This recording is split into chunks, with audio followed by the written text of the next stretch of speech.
Distinguished guests, esteemed colleagues, ladies and gentlemen, good afternoon. It is a profound honour to address you today at the 10th World Water Forum to discuss the increasing scarcity of our most vital resource, water. Now, I ruminated for a few days on how I would set the scene for water scarcity in Southeast Asia. And I think I'll start with a few questions to the audience. Can you please raise your hand if in the last 3 days you've been told that water is scarce? Can you please raise your hand if you've been told either one of the three key drivers is the reason for our water scarcity? Population growth, urbanization, or industrialization? Raise your hand if you've heard that climate change is going to make everything worse. So I think everyone here knows what the problems are. I think that's a well-established reality. Do I have the PPT?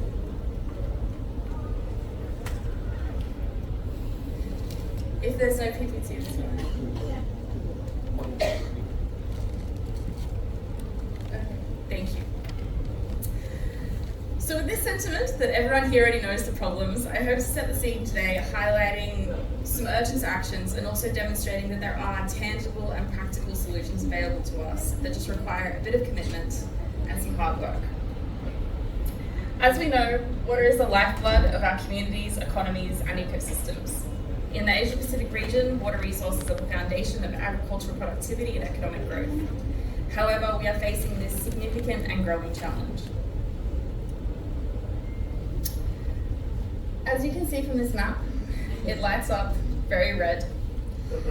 In the Asia-Pacific region between 1975 and 2010, the number of people living under high or severe water scarcity more than doubled, from 1.1 billion to 2.6 billion. Those experiencing green-blue water scarcity also rose dramatically, from 0.2 billion to nearly 1.5.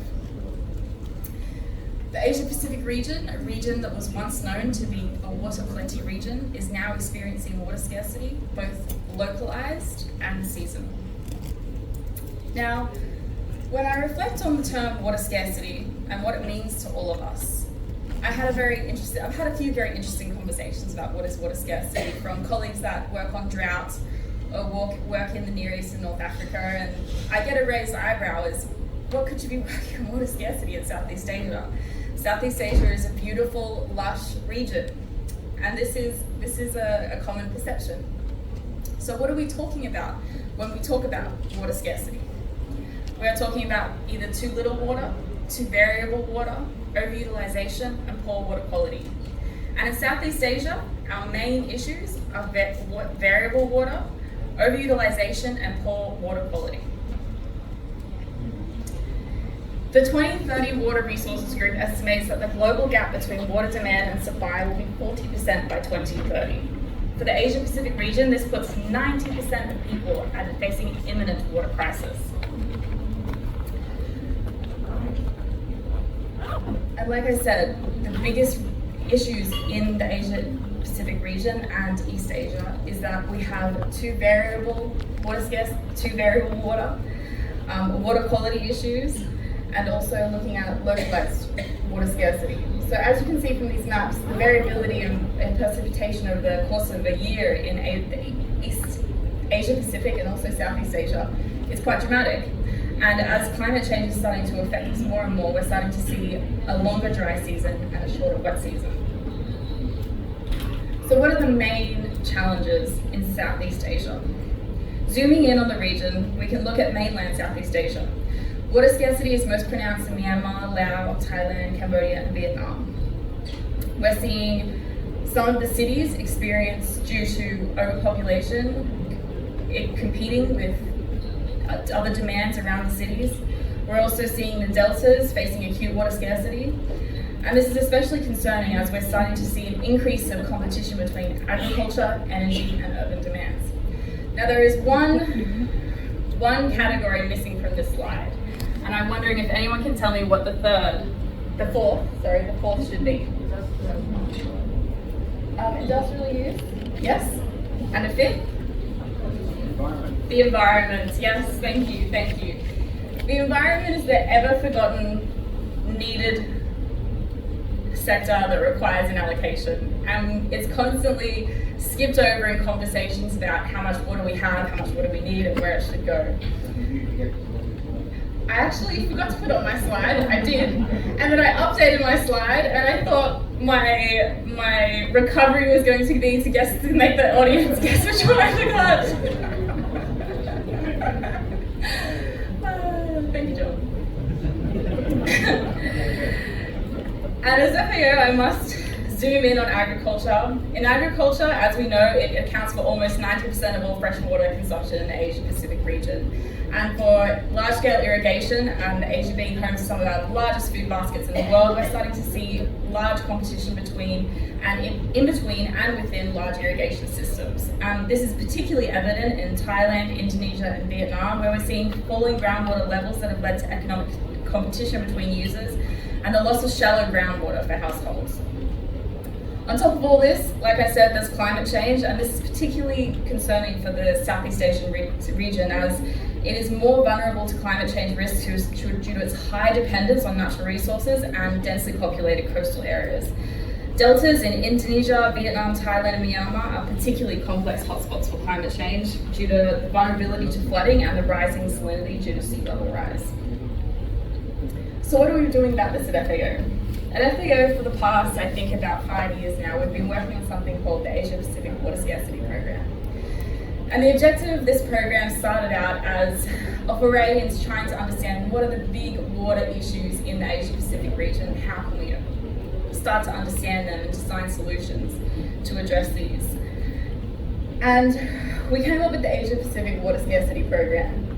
And the objective of the Asia-Pacific Water Scarcity Program is to work with governments to help them execute what have already been well-intended plans to do water accounting and allocation, which is essentially, as we all know, the exercise of trying to understand how much water we have, how much water we need, and how much water can be allocated according to priority demands.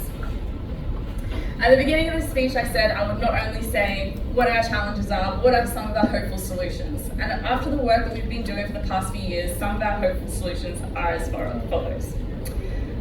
We have found, and we have agreed with many of the countries that we're working with, that accurate water accounting is essential for understanding our situation.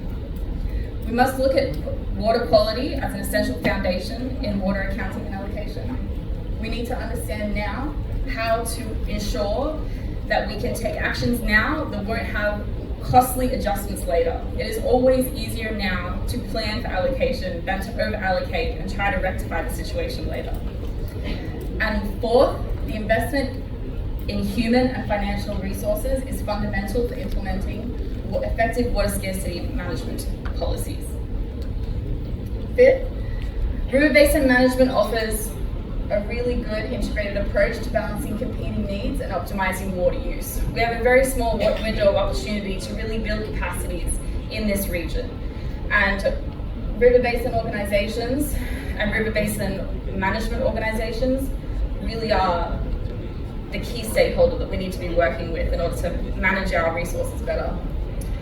Effective water management requires institutional coordination across scales and sectors for consistency policy implementation. We're working with many governments to look at how we can work with the different ministries and different departments to see how we can see that in action. And climate change policies should be integrated into water management strategies to ensure resilience.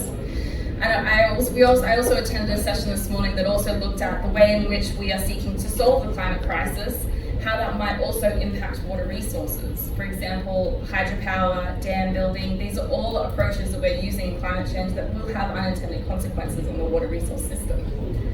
And finally, inclusive stakeholder engagement ensures equitable decision-making and allocation, which is vital in the region experiencing any degree or any type of water scarcity. We need to understand who and where they are and how we can design interventions that can prevent widespread problems. Now this is a little blurry, so you can't see it, because I worked really hard on this diagram, but essentially this is our theory of change. We're working with governments in the Asia-Pacific region to develop national multidisciplinary teams and national multidisciplinary team working groups. With these high-level representatives on these working groups, we're following essentially a 5-step process working on technical assistance. The first is doing capacity building on water accounting and allocation. The second is a water tenure assessment to understand who are our water users. The third is developing national water accounting roadmaps. And what is a national water accounting roadmap? It is an attempt to understand what is the situation of water accounting in the country, what are the gaps, and what are the type of pathways we need to build, and what are the type of capacities we need to build to really start to institutionalize this nationally. Fourth is a water scarcity action plan.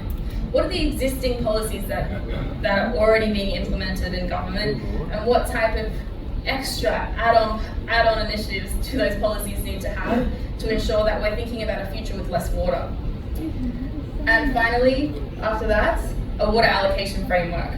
So we're hoping that when we've gone through the first 4 steps, which are currently in action, how will we then work with the government to try and decide what are the priority uses of water resources in the country? And with all that, we have our regional cooperative platform. So like today, we're hoping to bring together many countries in Southeast Asia to start to discuss these issues and learn from one another. And with that, I leave you for a very interesting panel discussion that will be today, where the countries will highlight the various initiatives they're taking to tackle water scarcity. And I will leave with a sentence that I always leave with, which is, together let's pave a way for a future where water scarcity is no longer a barrier to prosperity, but a challenge we have met and overcome through technical cooperation and shared commitment to a sustainable future. Thank you.